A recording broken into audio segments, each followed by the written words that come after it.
I don't even know anymore.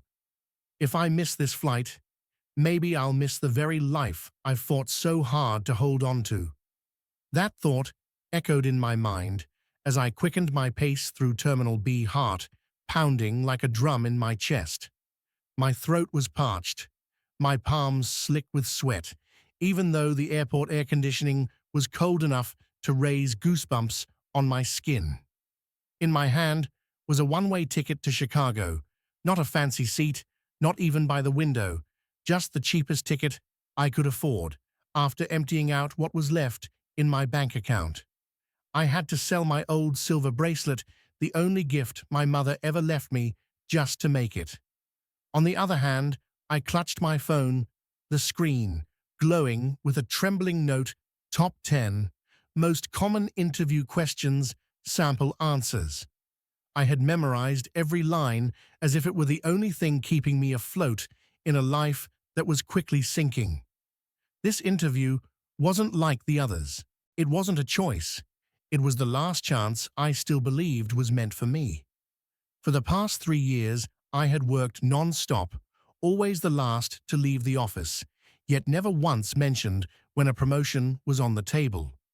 I heard people say, "She's good, but she's missing something." They didn't know that the something was all those nights I ate instant noodles because my paycheck wasn't enough. All those mornings I stared into the mirror, wondering, am I even worth choosing? I didn't dare take a single day off, afraid I'd be replaced. And now I had only 23 minutes left before the boarding gate closed. I wasn't running just for a job. I was running for the hope that someone, anyone, might finally believe in me, that someone, even just one person, would look at me and say, "I choose you." Just once. I didn't need to be the best. I just didn't want to be the easiest to overlook anymore. And if today isn't that day, I honestly don't know if I have the strength to start over again. I was walking past the row of convenience stores near Gate 6A when I heard it, not loud, not clear, just a weary voice blending into the airport announcements and hurried footsteps. "Please, can you help me?" I almost didn't stop. My feet took 2 more steps, but then something made me turn around. Right next to the vending machine, a man, black, probably not yet 30, was gripping the edge of the machine like it was the only thing keeping him from collapsing. He wore a plain black t-shirt, faded jeans, and his right leg tilted awkwardly. Beads of sweat dotted his forehead even though the air was cool. He didn't groan, didn't cry out. He just looked around as if silently wondering if anyone still saw him. I stood frozen for a few seconds. My flight was about to board. Gate 6A would close in less than 10 minutes. If I walked away now, I'd still make it. But if I walked away, I'd be just like everyone else, stepping past him without a second glance. I looked around, a woman pushing a suitcase, gave a quick look, then kept walking. A guy in a suit with AirPods strode by, like the man was a piece of furniture. No one stopped. No one asked. And me, I remembered exactly how that felt. The feeling of standing in a public space, needing help, yet somehow invisible. He let out a strained breath and spoke again, deeper now, but still calm. "I'm sorry. Can you help me stand?" I didn't know what made me walk toward him. Maybe it was his eyes. Calm, not pleading, not weak, just someone trying to stay upright. I slipped my phone into my pocket and stepped forward. "Let me help you. Don't try to move yet." He gave a slight nod. As I lifted his arm over my shoulder, I felt his body tremble. Not from pain, but from trying not to lean too much on me. A stranger, but he didn't want to be a burden. I could feel his weight, his foot sliding slightly as he tried to steady himself, and instinctively I held on tighter. In that fleeting moment, as the crowd rushed by without a glance, I knew this was a decision I would pay for, and I accepted it, not because I was some kind of saint, but because I once wished someone would stop for me. I helped him up slowly and carefully. His weight pressed against my shoulder, and I could instantly feel my muscles tighten. He was nearly a head taller than me, not bulky, just lean, athletic, solid. His leg buckled slightly, and he let out a faint groan, but quickly straightened up again, trying not to burden me. I asked softly, "Did you fall?" "I think I twisted my ankle. Just got off the red-eye flight, took a few steps, and my leg gave out." His voice was deep, steady, trying hard to stay composed, but I could clearly see the pain tucked behind that calm demeanor. I squinted at my watch. 7 minutes. I had exactly 7 minutes to get back to Gate 6A if I wanted to catch my flight. If I brought him to medical or helped him find his own gate, I would definitely miss it. A small voice began to whisper in my head, the voice I'd heard my whole life. "Maya, look out for yourself. No one's coming to save you. Don't be foolish." My mother once told me, independent women never let emotions derail their goals. But then I looked at him again, at the eyes, trying not to show pain. I looked around, hundreds of people still walking past us as if we didn't even exist. I swallowed hard. "Which gate are you headed to?" "Gate C." He bit his lip as he tested a step. "On the other side of the terminal." I froze. The other side, completely opposite from where I was headed. My heart pounded. On one side was the door to a life I'd always dreamed of. On the other hand was a person who needed me right now. There wouldn't be a second chance. And then I heard myself ask, "No one's helped you?" He gave a faint smile. Not bitter, not resentful, just a small, quiet smile. "Guess I'm a little invisible today." That sentence pierced me like a needle into an old memory. I had once said the exact same thing when I was a child, standing lost in a supermarket, no one looking, no one asking, no one noticing, the messy-haired girl clutching a torn teddy bear. And because I had once been in that very place, I knew today I couldn't walk away. I tightened the strap of my bag, took a deep breath, and said firmly, "All right, I'll take you to your gate." I didn't know what I had just sacrificed. I only knew if I turned my back now, I wouldn't be myself anymore. I slid my arm beneath his shoulder, feeling each short breath he exhaled into the cold air. That first step felt like lifting a stone. His whole weight leaned slightly into me, but he still tried to hold himself back, as if afraid to be a burden, even while in pain. We moved slowly down the gleaming hallway, while others continued to rush past, as if they lived at a different speed, faster, busier, and more indifferent. I began to feel a dull ache creeping up my shoulder. My handbag thumped against my hip with every awkward step. I didn't dare look at the clock anymore. Every glance was a reminder that I was drifting further from my flight, from the dream I had sacrificed everything to chase. But strangely, I didn't regret it, not even for a second. Everything around me began to blur. The airport lights, the boarding announcements, the clatter of suitcase wheels, the mingling scents of coffee and disinfectant. All I could hear was his soft breathing beside me, and I felt my hand gripping his shoulder like it was the only real thing left. We passed a large wall of digital advertisements, glowing images of flights and dazzling cities, things that perhaps neither of us had ever fully touched. He turned slightly and said softly, almost as if to himself, "My name's Jaden." I let out a breath that was half a laugh, half an effort to keep pace. "Maya. I'm Maya." He nodded. "Thank you, Maya. I owe you one." I winced, half joking, half serious. "Just buy me a coffee when we're both flying someday." He chuckled, a small, genuine laugh, but enough to ease the heaviness in my chest. Enough to remind me that I'd made the right choice even if no one saw it. We reached Gate C14 after nearly 10 minutes. I could barely feel my legs. A gate attendant was scanning tickets, eyes glued to the screen, her face as expressionless as most airport staff I'd encountered. Jaden reached into his pocket and pulled out an ID, a kind of pass I'd never seen before, and handed it over.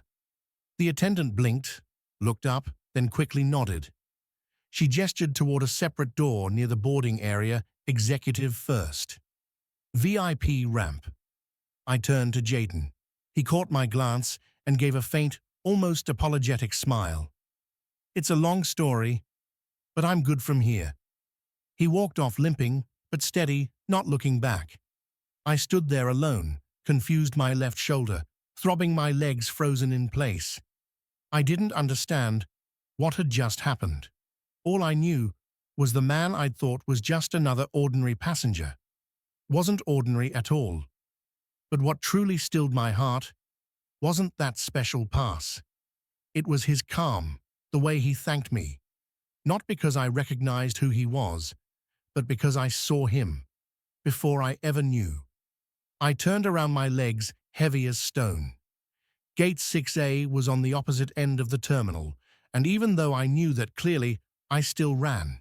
Not because I believed I'd make it, but because of a fragile hope that maybe luck would just this once be on my side. My footsteps echoed off the tiled floor, each step pounding like a late warning. Maya, it's too late. I gasped for air, my chest burning, my shoulder still sore from supporting his weight, but I kept running as if by moving fast enough I could somehow rewind time. But I couldn't. By the time I arrived, the gate was empty. The digital sign above flashed with cold indifference. Flight 218. Departed. I froze, arms hanging limp, exhaling a long, hollow breath. An airport staff member looked at me from afar, eyes full of understanding, but saying nothing. Around me, life carried on, people pulling luggage, making calls, laughing. And me, I stood still, motionless, in the middle of it all. I found an empty seat nearby and collapsed into it. My hands trembled as I opened my bag and pulled out my phone. The first notification that lit up was an email from the recruitment company. We regret to hear you missed your flight. Due to a tight interview schedule, we are unable to reschedule. We wish you the best in your future opportunities. I stared at the screen like it had just erased my entire future in one single line. I didn't cry. I didn't scream. I just sat there, silent, exhausted, empty. My mind spun. Did I do the right thing? Was I just foolish? I chose to help someone I didn't even know. And the opportunity, the one I had dreamed of for 3 years, vanished with a single nod. A few minutes passed. I lowered the phone, rested my arms on my knees, and bowed my head. No one around me noticed. I was almost that invisible girl again. But something felt different, something small and deeply real. Beneath the sorrow, beneath the disappointment, eating away at every vein in my body, there was a strange feeling, a flicker of pride. Because for the first time in a long time, I didn't choose for myself. I chose someone else. Not for gain, not to look good, not because there were cameras watching. Just because I saw a person who needed help. And I stopped. I don't know where that choice will lead me. But in that moment when everything else fell apart, at the very least, I still knew who I was. I was still sitting there numb on a cold plastic chair in the middle of the waiting hall. The airport announcements continued in the background, steady and indifferent, but to me, everything felt muted. Time passed, though I had no idea how much. My flight was gone, the interview irretrievable, no reschedule, no apologies. No one called to ask, "Are you okay?" And no one cared why I gave up that opportunity. I reached into my bag, intending to find my earbuds and drown out the world, when something brushed against me. Not someone's hand, but a sensation. The sense that someone was watching. I looked up, my eyes still dulled with exhaustion. And in that moment, I saw him. Jaden. But this time, he wasn't the man drenched in sweat, clinging to a vending machine with a swollen ankle. He was walking toward me upright, steady, and completely different. His hair was neatly combed back, his crisp white shirt tucked beneath a black suit jacket, his polished leather shoes catching the light. He didn't look like someone in need of help anymore. He looked like someone who belonged to a world I'd never touched. A part of me wanted to rise, but my body didn't react in time. I just sat there, watching him approach, feeling my heart tighten. "Maya," he spoke first, his voice deep but soft like a breeze. "I didn't think you'd still be here." I blinked, not even sure if this was real or just a figment of my exhausted imagination. "Jaden?" I asked, half in disbelief. He nodded, a slight smile touching his lips. I shot to my feet. "Can you walk now? What's going on?" "I didn't get to finish." He raised a hand gently, as if asking me not to jump to conclusions. "I had a reason to come back," he said. "Actually, I wanted to talk. And I think you'll want to hear this."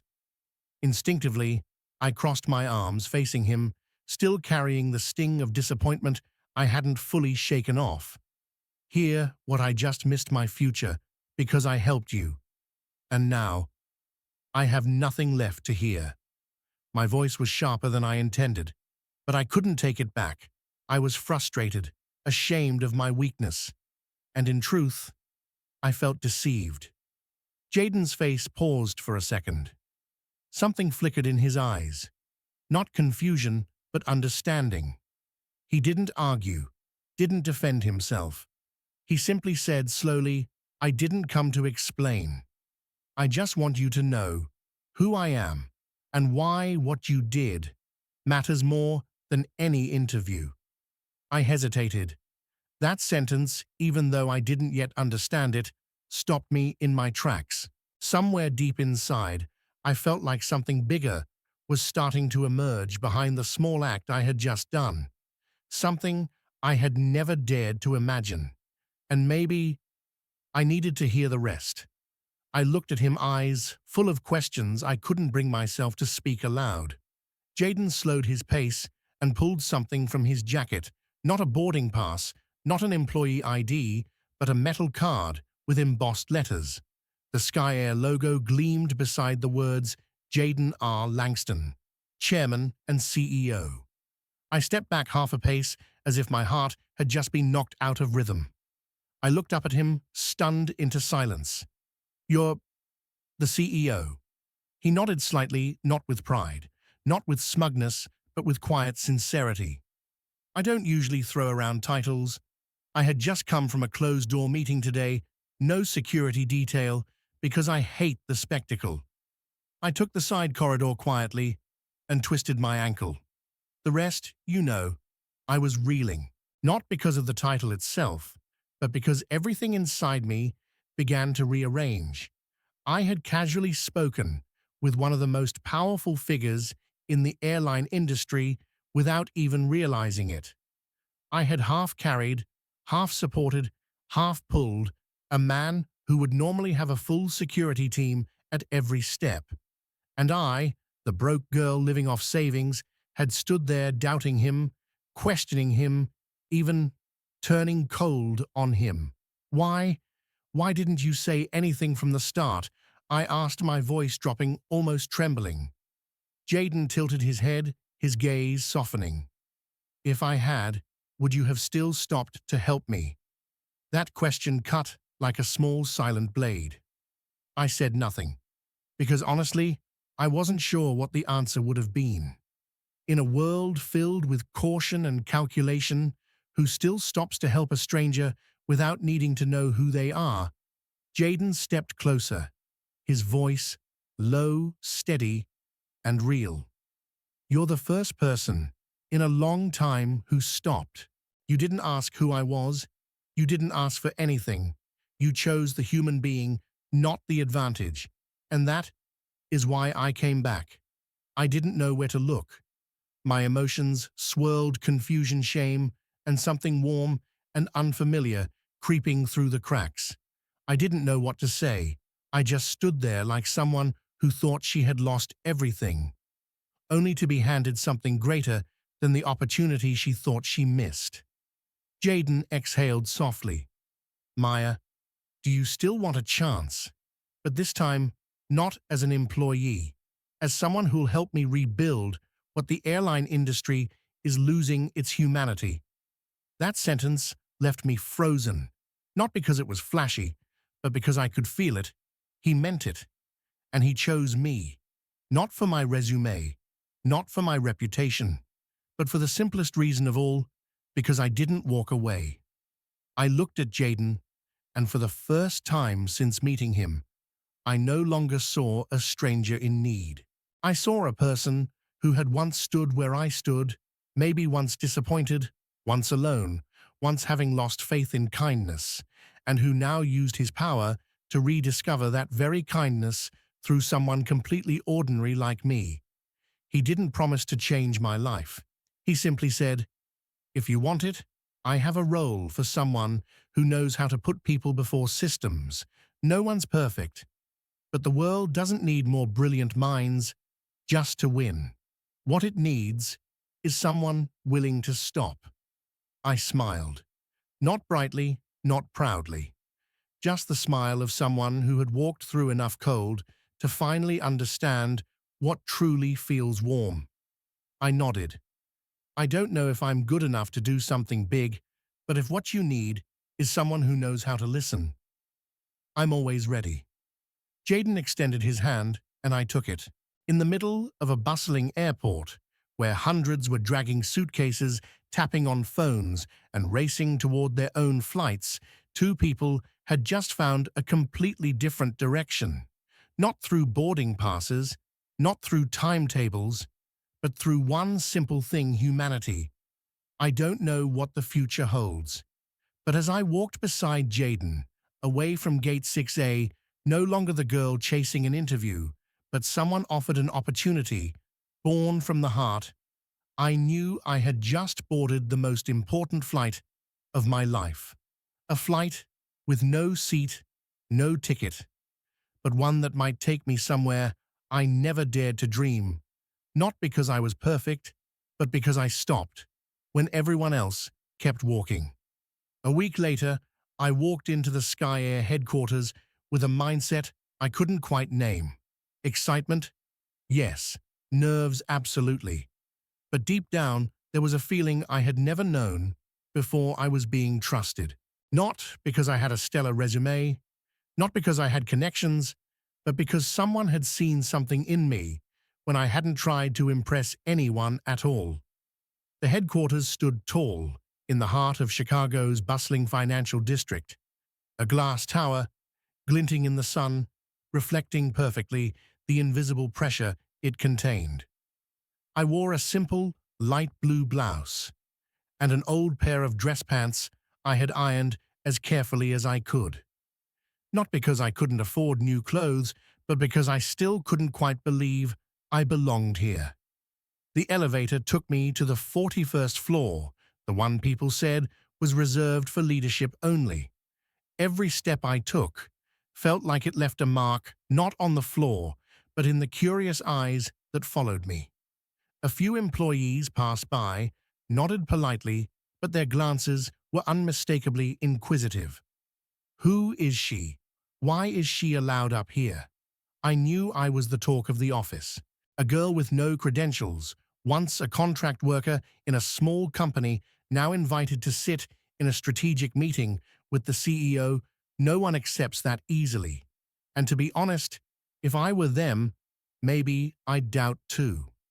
The conference room door opened, and Jaden was there just as he promised. He smiled and gestured for me to sit beside him. Spread across the table were internal documents, customer experience, reform plans, and charts I never dreamed I'd get to touch.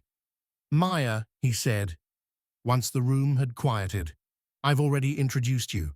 Today, I want you to share your personal view on the most important question of all: what makes a passenger feel respected?" I swallowed hard. Not out of fear, but because that question, while simple, struck directly at the softest, most neglected part of the entire industry. I glanced around the room. Some crossed their arms coolly, some scribbled notes intently, but most were waiting for me to fail. I took a deep breath, and for the first time in a boardroom filled with people holding elite MBAs and seasoned experience, I spoke, not in academic language, but from the heart of someone who had once been overlooked, once forgotten, and who understood what it meant to long for nothing more than a single dignified look. A week later, I walked into the Sky Air headquarters with a mindset I couldn't quite name. Excitement. Yes, nerves, absolutely. But deep down, there was a feeling I had never known before. I was being trusted. Not because I had a stellar resume, not because I had connections, but because someone had seen something in me when I hadn't tried to impress anyone at all. The headquarters stood tall, in the heart of Chicago's bustling financial district, a glass tower glinting in the sun, reflecting perfectly the invisible pressure it contained. I wore a simple, light blue blouse and an old pair of dress pants I had ironed as carefully as I could. Not because I couldn't afford new clothes, but because I still couldn't quite believe I belonged here. The elevator took me to the 41st floor, the one people said was reserved for leadership only. Every step I took felt like it left a mark, not on the floor, but in the curious eyes that followed me. A few employees passed by, nodded politely, but their glances were unmistakably inquisitive. Who is she? Why is she allowed up here? I knew I was the talk of the office. A girl with no credentials, once a contract worker in a small company, now invited to sit in a strategic meeting with the CEO. No one accepts that easily. And to be honest, if I were them, maybe I'd doubt too. The conference room door opened, and Jaden was there, just as he promised. He smiled and gestured for me to sit beside him.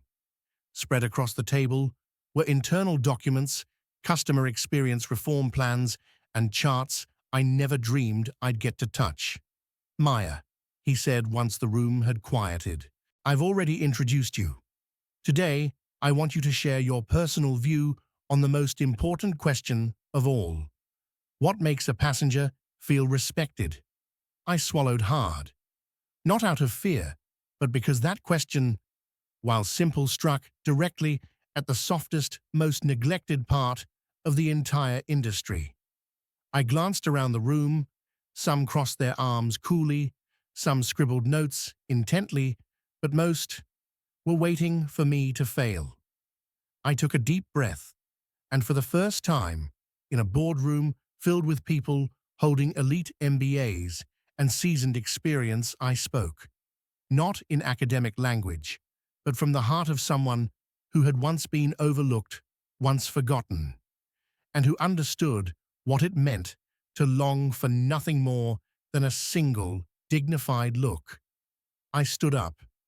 My hands trembled slightly, but my eyes had found their steadiness. I had no PowerPoint, no 3D graphs, and certainly none of the polished buzzwords people in this industry often fire off like bullets. All I had was myself. Maya, the girl who once curled up in an airport terminal, passed over not just once, but many times. I looked at every person in the room. Then slowly, I began to speak. Respect doesn't come from how far your seat reclines or the price of an in-flight meal. It starts with the look in a flight attendant's eyes. It starts when a poor passenger is called by their name. It lives in the tiny gestures most airlines have forgotten because they've come to see passengers as numbers, not people.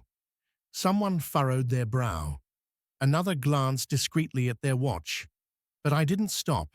I've sat in economy class with a torn suitcase and the cheapest ticket available. I didn't ask for anything beyond a kind word. But instead, I received indifference, condescending glances, and sometimes even silence. Everyone in this room can talk about the customer journey using industry jargon, but I've lived it. I am that customer. No one spoke, and in that moment, I knew I had struck the right chord, not in their minds, but in the very thing they had let slip away after too many years of living in the clouds of data and reports, the human heart. Jaden remained seated, his eyes locked on mine the entire time. Not like a CEO evaluating an employee, but like someone silently nodding from the deepest place of trust. I continued, I didn't come here to teach anyone how to do their job. I came to remind us of one truth: customers won't remember how you served them. They'll remember how you made them feel. And if this airline wants to lead, stop asking, how much are we making? And start asking, how many human beings are we losing each day to carelessness? I finished, not with a fist on the table, not with applause, just silence, the kind that carries weight, the kind that makes even powerful people breathe slower and think deeper. An older woman, who appeared to be the head of HR, sat at the far end of the table. She gently set her pen down, looked at me, and said softly, almost like a whisper, "We need more Mayas in this industry." At that moment, I didn't know if I would be kept on. I didn't know if the executives would agree to let me stay at the table. But I knew one thing: I was no longer the girl who missed her flight. I had just flown in my own way, and this time I had taken off. The next day, I received an internal email: Maya Elwood, Passenger Experience Reform Advisor, reporting directly to the CEO. I read that line 3 times, not from joy, but from disbelief so deep. I wasn't sure I deserved it. From a girl who missed her flight, I now had my name in the management system of one of America's top airline corporations. But life never lets you settle when you've stepped into a world you weren't born into. On my very first day at work, I arrived early, prepared all my materials carefully, but the moment I walked into the coordination room, not a single person looked up. Someone pretended to be busy on a call. Someone else gave a half smile when I introduced myself. A blonde woman in an Armani blazer turned to her friend and said loud enough for me to hear, "Probably another special case Jaden picked up from somewhere. Just another internal PR stunt." I stood there as if a bucket of ice water had been dumped on me, not because she was wrong, but because I had once asked myself the same thing. They didn't know I'd scrubbed toilets at a diner for 2 years to save for school. They didn't know I'd once slept in an airport because I couldn't afford a motel after a failed interview. They only saw me through a plain blouse without a designer logo, through the old shoes I wore, through the absence of expensive perfume, and decided I was just another odd privilege handed down by the CEO. Jaden didn't speak up to defend me, and strangely, I didn't want him to, because I knew if I needed someone to step in for me, then I didn't deserve to be here in the first place. I chose silence, but not surrender. I quietly took note of everything: behavior, procedures, even how they treated passengers and each other. I didn't react to the whispers. I simply worked on time, thoroughly, respectfully, the same way I had lived when no one even knew my name. Every evening I stayed late after hours, teaching myself about consumer psychology, emotional communication, and corporate culture strategy. I knew I didn't have an Ivy League degree, but I had something no syllabus could teach: real-world experience, raw, unfiltered, and unreplicable by any simulation. 1 week passed, then 2. The people who once dismissed me began to fall silent, because the notes I left during feedback sessions helped the cabin crew improve satisfaction scores by nearly 18%. A department head, who once sneered at me quietly, sent an email: "Maya, thank you. Your insights on passenger behavior made me rethink our old processes." And for the first time, I realized I didn't need to shout to be heard. I didn't need to argue to be seen. I just needed to be consistent and let the results speak for themselves. It was a Monday morning when I stepped into the boardroom and immediately felt the chill in the air. The senior executives were already seated, and none of them greeted me like they usually did. On the large screen at the front of the room was a single slide: Reassessment of Passenger Experience Reform Proposals by Maya Elwood. Budget overrun 17%. I froze. I had never approved any budgets. I was the only one proposing ideas to improve the passenger experience. All financials were controlled by the finance department. But somehow, the trap had already been set. One of the vice presidents, Mr. Clark, who had once smiled politely at me in the elevator, now revealed a face colder than I'd ever seen. We appreciate Maya's intentions, but the company can't afford to keep incurring losses just to experiment with kindness. This is a business, not a charity. I felt my face flush, not from anger, but from realizing I'd been deliberately cornered. They weren't challenging my logic. They were twisting the data to make my efforts seem like reckless emotional decisions. I looked around. Jaden was absent that day, away on a sudden trip to Washington. There was no one to back me up. I stood alone. Another executive added, and according to the latest report, there have been complaints from premium passengers regarding crew members prioritizing certain special case individuals. It may cause discomfort among our higher-paying clientele. I understood. This wasn't feedback. This was a warning, a subtle way of saying, you're disrupting the order we've long protected, and we don't like it. I didn't apologize. I didn't defend myself. I simply opened my laptop and projected the customer feedback data, where over 82% of passengers expressed satisfaction with the exact small changes I had helped implement: being called by name, being checked on before flights, being served even when they held the cheapest tickets. I ended my presentation with a simple, resonant sentence: if you want an airline that only serves the wealthy, I'm not the right person to stay here. But if you want a brand where anyone, regardless of ticket price, can feel like a human being, then maybe what needs reassessing isn't me, but what we forgot when we became too professional: our humanity. The room fell into silence. But this time, I wasn't afraid of it, because I knew even if they decided to remove me, I had left behind something they couldn't erase from their minds. A question that somewhere deep inside each of them was now quietly asking themselves, why did I choose this profession in the first place? That evening, I didn't go home right away. I sat alone in the quiet corner of my usual cafe near headquarters, the kind of place with soft jazz and dim yellow lights that made it easier to breathe after a day that felt like being crushed. In front of me was my still open laptop, its screen dimmed, but still displaying the meeting title, Reassessment of Maya Elwood's Role. I had considered walking away, not because I was weak, but because I understood that some walls couldn't be broken with kindness and reason alone. Some doors were locked by power and fear, where people would rather protect a broken system than acknowledge change coming from someone not in their league. My phone buzzed. A message from Elaine Wood's senior HR director, the one who had remained silent during the meeting today. Maya, I've reviewed your entire proposal file. I know you weren't wrong, and I know why they came after you. If you still believe in what you're doing, I want to introduce you to someone. My heart raced.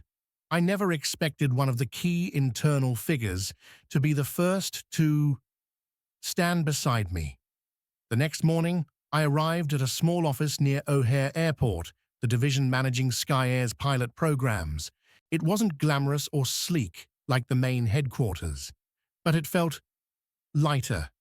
And there I met Jonas Reed, former regional CEO of the Western Division, now a man who had stepped away from power because he no longer agreed with the philosophy of passenger stratification.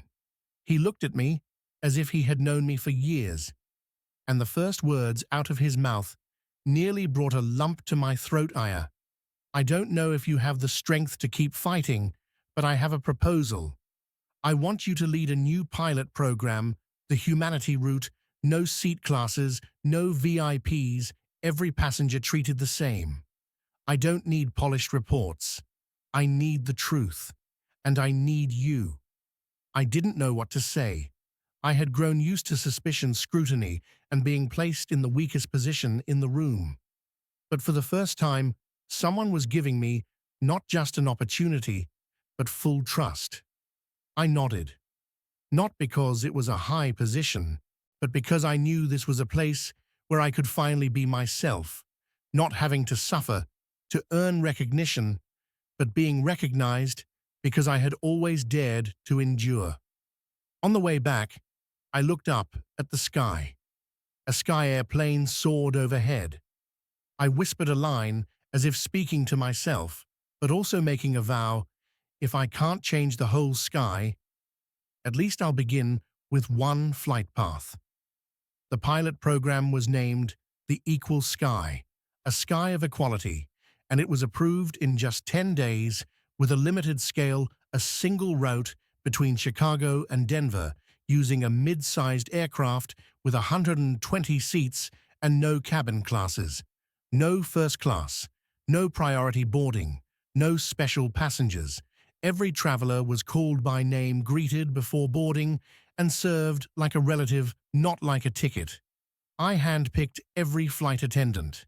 I interviewed each one, not just by resume, but by watching how they spoke to the janitor, to the water delivery person.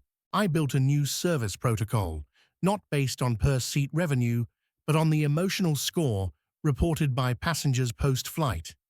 Everything defied industry norms.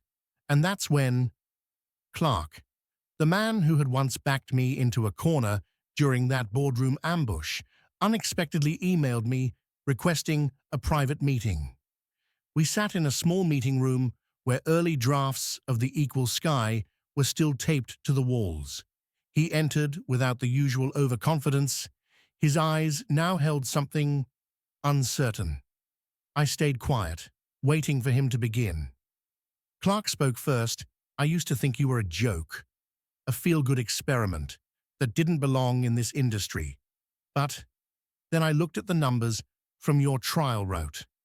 92% of passengers said they'd choose to fly again, even though the fares weren't cheaper. They said they felt seen. I couldn't ignore that. I looked him straight in the eyes. And you're here to... Clark exhaled, paused, then said, I want to join your team. Not to lead, to learn. I'm not sure I fit, but I want to understand why the little things you do create such big feelings. I was silent for a long time. In my mind, I replayed the disdain in his eyes during that meeting. But then I reminded myself, I didn't come here for revenge. I came to change my way of thinking. And change doesn't happen by replacing the old, it happens by transforming it. I nodded. You don't have to understand everything right away. Just don't do this to prove anything. Do it because you truly mean it. Clark gave a small smile, maybe the first time I'd seen one that didn't carry a trace of defense. The Equal Sky's first flight took off 2 weeks later. On each seat was a handwritten note from the cabin crew. Thank you for choosing a kind sky.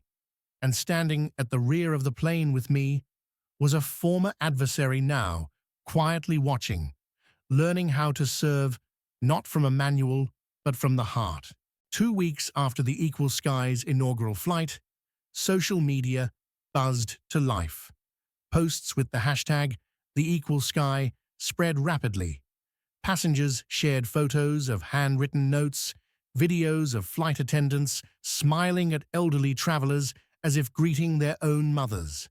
Local TV stations picked up the story. A few industry publications followed, calling it a bold, human-centered model that might just change the airline industry. Team members began to believe. Skeptical glances slowly turned into nods of respect. And I, for the first time, saw hope not as something fragile I had to protect, but as a flame beginning to spread. And then it came. A 45-second video clip surfaced, posted by an anonymous account. In it, I was sitting in the employee lounge, frowning and saying to someone off camera, "We can't always be hugging every poor passenger and saying, 'We love you.'" The context was gone. In truth, it had been a closed meeting where I was addressing how some staff were becoming overly emotional, leading to service errors. I was simply emphasizing that good service didn't mean excessive sentiment. But the video gave no explanation. It was uploaded with a venomous caption, "Maya Elwood. Two-faced watch what she says when guests aren't around." Within 6 hours, the hashtag #ReHypocriteSky began to trend. A tabloid-style media outlet quickly jumped in with a headline, "Founder of the Kind Sky exposed as fake." The comments section turned vicious. Some customers cancelled their flights on the pilot route. An internal shareholder group proposed suspending the Equal Sky for further investigation. I sat alone in my tiny office, and for the first time in a long time, I cried. Not because I believed I'd done wrong, but I felt powerless in the face of how easily the truth could be twisted. One edited sentence, one still frame of a frown, one malicious caption could drown out months of sincere effort. I remembered wiping tables in diners while customers laughed and left half-eaten plates. The nights I slept on airport floors because I couldn't afford a motel. I had made it through all of that. But this time, the wound didn't come from poverty. It came from the very people who once applauded me, now turning their backs because of one contextless video. I removed my phone, logged off all social platforms, but the question echoed inside me, confused and raw. Is kindness strong enough to survive a lie? I could have stayed silent. Let the storm pass. Let PR craft neutral statements. Let the legal team release denials and promise internal review. But that has never been how I choose to live. Because I didn't create the equal sky to be admired. I did it for the people who felt invisible. And if I stayed silent today, who would speak up tomorrow when truth gets twisted? I decided to host a public flight, inviting press and passengers from all walks of life, a newly reintegrated homeless man, a retired CEO, a single mother, a college student who had taken out a loan just to afford the ticket. I called it Flight 214, the day we look again. The press conference before the flight took place in a modest room at a secondary airport. No grand stage, no luxury backdrop. Just a mic, a whiteboard, and me. I stepped out with no pre-written script. I looked directly into the camera and said, "I won't make excuses. That video is real, but it's not the full story. And more importantly, I'm not here to defend myself. I'm here to invite you to see with your own eyes. Not my words, but the way I live, the way my team serves, the way each passenger boards this flight and feels I am seen as a human being." I paused, locking eyes with the lenses in front of me. If you've ever felt like you didn't belong, if you've ever been treated like a burden, come. No ticket required, no fame needed. We have a seat for you, not because you're special, but because you're worthy. A young reporter stood up and asked, "Aren't you afraid of being taken advantage of?" Afraid of more backlash, I smiled, truly light-hearted. For the first time in a while I am, but I'm more afraid of something else, letting fear decide who I am. 3 days later, Flight 214 took off. No first-class cabin, but there was an elderly man helped gently onto the plane. A young boy was gifted a coloring book by a flight attendant. A single mother sat next to a former investor who once handled millions, and they talked like old friends. The flight wasn't long, but by the time it landed, over 30 passengers had already shared their experiences online. No one mentioned seat design or in-flight meals. They all said one thing. For the first time, I didn't feel like a ticket buyer. I felt like part of something human. And then the miracle happened. Major news outlets retracted their sensational headlines. They interviewed passengers. They aired the full press conference. A national television network invited me on not to interrogate me about the scandal, but to ask, how did you turn trust into a living experience? I didn't answer right away. I simply smiled, remembering the words I had said. On day one, I never promised the sky would change. I only promised that on my flight, no one would forget they are human.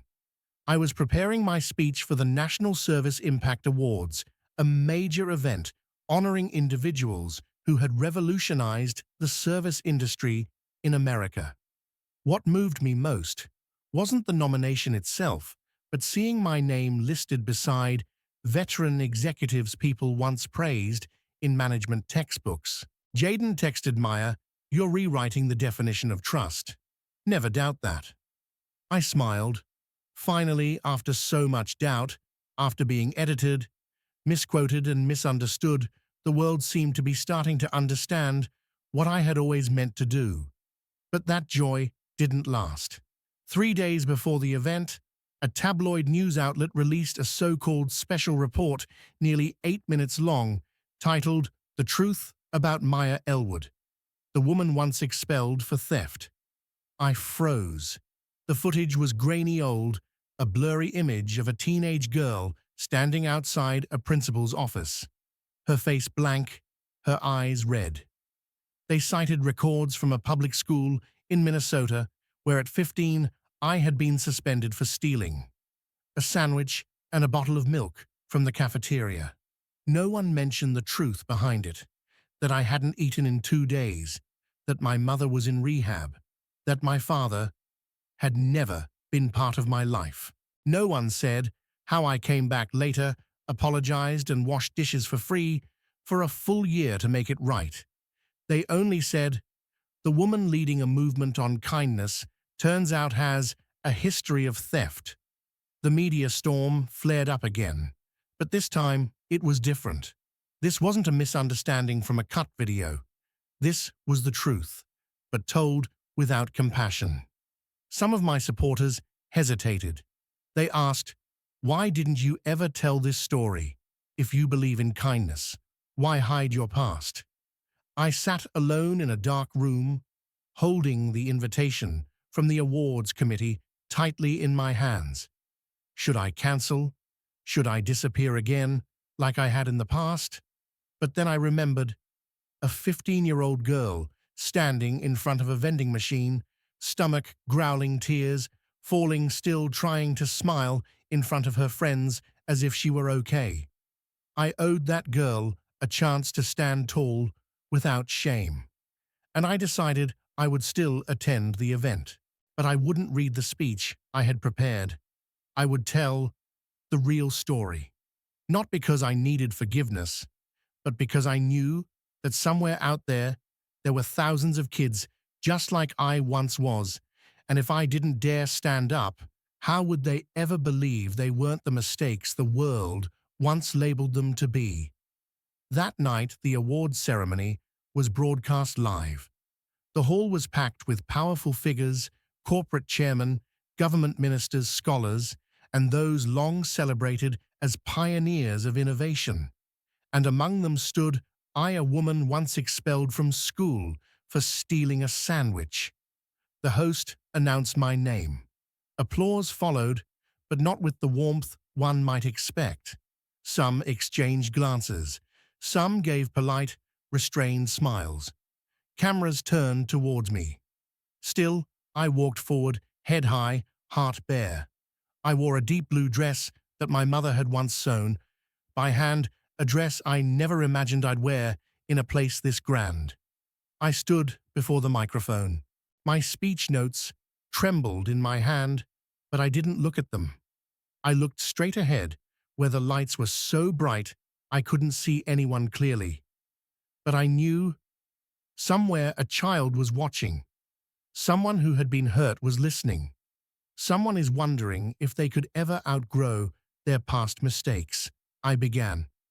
I know you've probably read that article. And yes, it's true. I once stole a sandwich and a carton of milk. I was suspended from school. I was ashamed. I stayed silent for nearly 2 decades, thinking that if anyone knew, they would never believe in me again. But today, I'm telling you not for forgiveness, but to remind you some mistakes aren't born of malice, but of hunger, of loneliness, of nights when no adult ever asked, "Are you okay today?" I heard someone choke back a cough. A few heads bowed. I continued. If I had a choice, I would still keep that memory, not because it was easy, but because it taught me to treasure every smile I now see on a flight. It taught me to remember the name of every janitor. It taught me this kindness should not be a reward, it should be the default. And I built the equal sky not because I'm better than anyone, but because I know what it's like to be told you're not worthy. I don't need applause. I only need you to remember this sometimes. The brightest light comes from those who were once forced to live in the dark. A pause, no clapping, just pure weighty silence. Until one person, I couldn't tell who, stood up, then another, then the entire front row, then the second, and within seconds the entire hall stood and applauded, not for a polished speech, but for a truth so achingly human. I left the stage without needing to take home a trophy, because I had received something I never dared to dream of, a forgiveness I didn't have to beg for, but that rose from the deepest kind of empathy. That night, after the ceremony ended, I didn't stay behind. No champagne reception photos with public figures, no posing beneath a glowing backdrop for recognition. I quietly slipped out the back door, where a simple car was waiting. The driver asked where I was headed. I gave a soft smile and said, "To the airport." He didn't ask for anything more. I booked an economy seat, not because I was saving money, but because I wanted to remember who I used to be, where I used to sit, and how it felt to be just another passenger no one noticed. And so I found myself in seat 12C. Next to me, an older woman dozed off. Behind me, a little boy kept kicking the back of my chair. No one recognized me. No one whispered my name like they had just hours before. And that brought me a strange sense of peace. The cabin lights dimmed. The plane eased into the night. I leaned my head against the window, staring into the thick black sky where tiny stars seemed to whisper something distant and quiet. And then, whether from exhaustion or emotion, I closed my eyes and began to remember. I remembered 15-year-old Maya, eyes swollen from crying hair, tangled after nights of unwashed sleep, hands trembling as she clutched a stolen sandwich from the school cafeteria. It was the second day I hadn't eaten. No one knew. No one asked. I had tried to act normal in class, laughed when others laughed, lowered my head when they called me by the wrong name. But by afternoon, I couldn't hold it in anymore. I stole, and I got caught. I remembered the look in the hall monitor's eyes, not angry, but pitiful, as if he'd seen hundreds of kids like me and knew nothing would change. I was suspended. No one came to pick me up. I sat alone on the school steps, hugging my knees, wondering if I disappeared. Would anyone notice? Back then, I had no idea that years later, that same girl would be called on a national stage, quoted in newspapers, applauded by audiences. But also, that same girl would once again be judged, picked apart, not for what she had done, but for a past she never had the chance to choose. Amid that river of memories, I opened my eyes. I didn't cry. I wasn't angry. I just felt something I had never dared to face before I forgave myself. Not because I believed I was right, but because I survived. Because I didn't let hunger turn me bitter. Because I didn't let shame turn me cruel. Because I chose the longest, hardest, and most human path to prove it is not our mistakes that define us. It is how we make amends and keep living that does. And in that moment, I wasn't Maya Elwood, the woman behind inspirational speeches. I was simply Maya, a girl who had been poor, hungry, afraid, broken, but never stopped choosing kindness. As the plane prepared to land, I opened my notebook and wrote, "If you've ever made a mistake, been branded by others, or believed you'll always be the kid with a stain, please know this: you are worthy of love, not after you succeed, but right now, in the imperfect skin you live in." Dear friend, if you're still here, it means you didn't just follow a story. You lived through it. You felt every step Maya took, every breath she held back through trembling silence, every fall no one saw, every cruel accusation she swallowed, and more importantly, every moment she chose not to fight with anger, but with kindness. Maya's story is not about a woman rising to become a CEO. It's not about revenge or some cinematic triumph. It's a raw, emotional, imperfect journey, and perhaps because of that, it lingers, aches, and stays with you. Because it speaks to something we all must face. To move on from the past, you don't need forgiveness from others. You need to learn how to forgive yourself first. Maya's message isn't only for those who've been misunderstood, dismissed, or have bent themselves just to be accepted. It's also for those living quietly, battling darkness, trying every single day not to lose their kindness in a world full of deceit. The real lesson isn't about titles or positions, it's about choices. You can choose to become cold like those who hurt you, or you can choose to be the reason this world feels softer for someone else. Maya didn't win because she was flawless. She won because she was real. Because she didn't run from her past, didn't reshape herself to be adored. She stood in the heart of the storm and said, "I'm here, with everything I used to be ashamed of, and I still deserve respect." Personally, I believe the bravest people are not the ones who are always right, but the ones who dare to be wrong, dare to make it right, and still keep their hearts intact along the way. If you've ever wondered if you're good enough, if you deserve to be heard, remember Maya asked herself that every day. And today, she's changed not only her life, but also inspired millions with what once seemed like the insignificant parts. If this story touched your heart, please let us know. Don't hesitate to share your thoughts in the comments, because maybe, just maybe, what you say today could be the light someone else needs in their darkness. And if you want to walk with us through more stories like this, stories that aren't flashy, but deep, emotional, and real, hit like, subscribe to Toch Story, and turn on notifications. Every week, we bring you the unheard voices, the quiet lives, the truths that remind you kindness still exists and you are never alone. Because here at Toch Story, we don't just tell stories, we rekindle trust. And sometimes, a story told at the right moment can save a soul on the verge of giving up. You deserve to be heard. You deserve to be loved, even if you don't believe that yet. Thank you for being here.